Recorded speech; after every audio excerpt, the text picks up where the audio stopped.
প্রিয় শিক্ষার্থীরা সবাই কেমন আছেন? আশা করি ভালো আছেন। আজকে আলোচনা করব বাংলা ভাষা ও সাহিত্যের একটি গুরুত্বপূর্ণ অংশ, তা হলো শব্দ।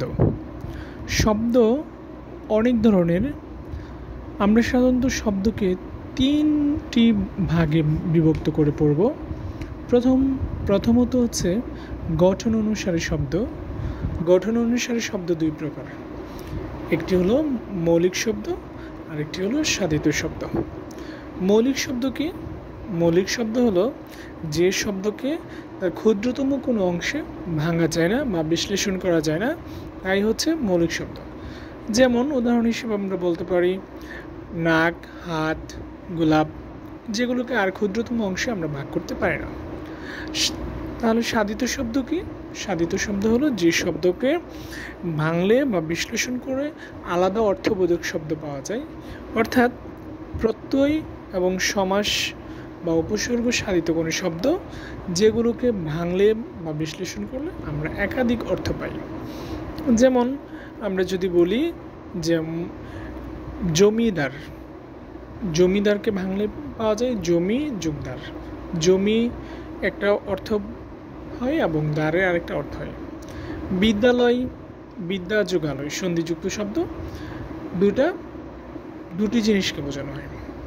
তেমনি দশানন, দশ আনন, যার দশানন সমাস সাধিত শব্দ, এমন শব্দগুলো হচ্ছে সাধিত শব্দ।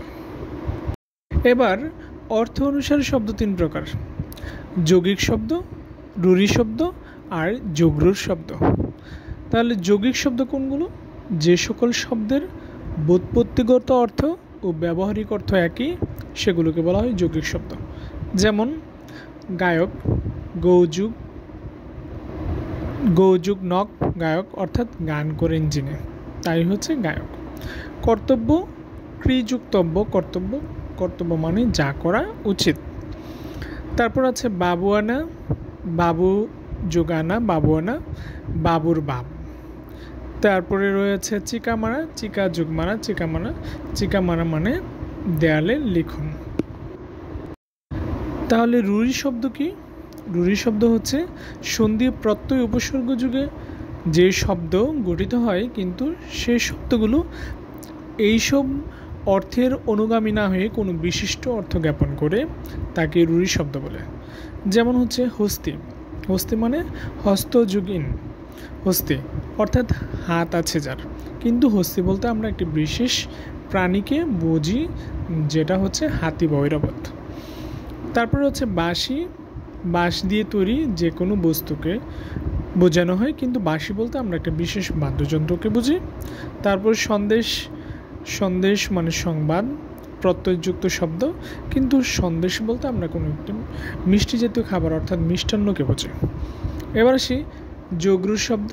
যোগরূঢ় শব্দ হচ্ছে যে সকল শব্দ সমাস নিষ্পন্ন শব্দ, কিন্তু সেই শব্দগুলো তার সমাসের অর্থ না গ্রহণ করে, তা একটি বিশিষ্ট অর্থ গ্রহণ করে, তা হচ্ছে তাকে যোগরূঢ় শব্দ বলা হয়। যেমন হচ্ছে পঙ্কজ, পঙ্কে জন্মে যা, তাকে পঙ্কজ বলা হয়, কিন্তু পঙ্কজ বলতে আমরা একটা বিশেষ, কিন্তু পঙ্কজ বলতে আমরা পদ্ম ফুলকে বুঝি। তাছাড়াও রয়েছে মহাযাত্রা, মহাসমারোহে যাত্রা, কিন্তু সেটা পরিত্যাগ না বুঝিয়ে আমরা মৃত্যুকে বুঝি। তেমনি জলদি, জল ধারণ করে এমন, অর্থাৎ সেটাকে না বুঝিয়ে আমরা বুঝি সমুদ্রকে। এখন আসি উৎপত্তি অনুসারে শব্দ কত প্রকার। উৎপত্তি অনুসারে শব্দ 5 প্রকার: তৎসম শব্দ বা সংস্কৃত শব্দ, অর্ধতৎসম শব্দ, তদ্ভব শব্দ, দেশি শব্দ এবং বিদেশি শব্দ। তৎসম শব্দ হলো যে শব্দ সংস্কৃত ভাষা থেকে সরাসরি বাংলা ভাষায় এসেছে, সেগুলো হচ্ছে তৎসম শব্দ। যেমন চন্দ্র, সূর্য, নক্ষত্র, ভবন ইত্যাদি। অর্ধতৎসম শব্দ হলো যে শব্দগুলো কিছুটা সংস্কৃত ভাষা থেকে কিছুটা পরিবর্তিত হয়ে বাংলা ভাষায় এসেছে, তাকে অর্ধতৎসম শব্দ বলা হয়। যেমন জ্যোৎস্না সংস্কৃত ভাষার শব্দ, আর জ্যোৎস্না অর্ধতৎসম শব্দ, গৃহিণী, গিন্নি ইত্যাদি। তারপর আসি তদ্ভব শব্দ।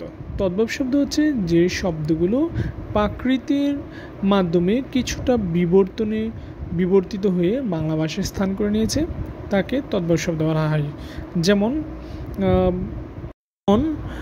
চর্মকার প্রাকৃত ভাষার শব্দ হচ্ছে চম্ম, আর তদ্ভব ভাষার শব্দ হচ্ছে চামার। হস্ত, হুত, হাত ইত্যাদি শব্দ। দেশি শব্দ হলো বাংলাদেশি বা বাঙালি জাতির আদিম অধিবাসীদের কিছু ব্যবহৃত শব্দই হচ্ছে দেশি শব্দ। যেমন রয়েছে কোলা, গঞ্জ, চুঙ্গা।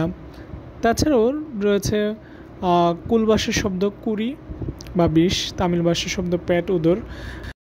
বিদেশি শব্দ হলো রাজনৈতিক, ধর্মীয়, সংস্কৃতিগত কারণে এদেশের মধ্যে যে বিদেশিরা প্রভাব, কিছু বিদেশি শব্দ সরাসরি বাংলা ভাষায় এসেছে, যেমন আরবি, ফার্সি, হিন্দি, পর্তুগিজ, উর্দু, তুর্কি এগুলো ইত্যাদি। যেমন রয়েছে কারখানা, কলম, খাতা, ব্যস্ত, দুযোগ, আলমারি, ক্যাদেরা ইত্যাদি। আজ এ পর্যন্তই। সবাই লাইক, কমেন্ট, শেয়ারের মাধ্যমে সাথে যুক্ত থাকবেন এবং পড়াশোনা করবেন। ধন্যবাদ সবাইকে।